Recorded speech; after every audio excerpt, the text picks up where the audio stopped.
प्रभु रामचंद्र के दूता हनुमंता आंजनेय।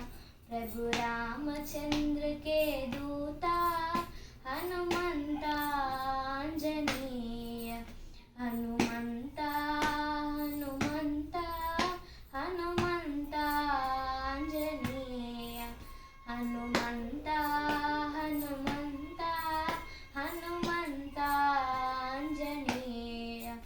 हे पवन पुत्र हनुमंता बल भीमा आंजनेय। हे पवन पुत्र हनुमंता बल भीमा आंजनेय। बल भीमा बल भीमा बल भीमा आंजनेय। बल भीमा बल भीमा बल भीमा आंजनेय। प्रभु रामचंद्र के दूता हनुमंता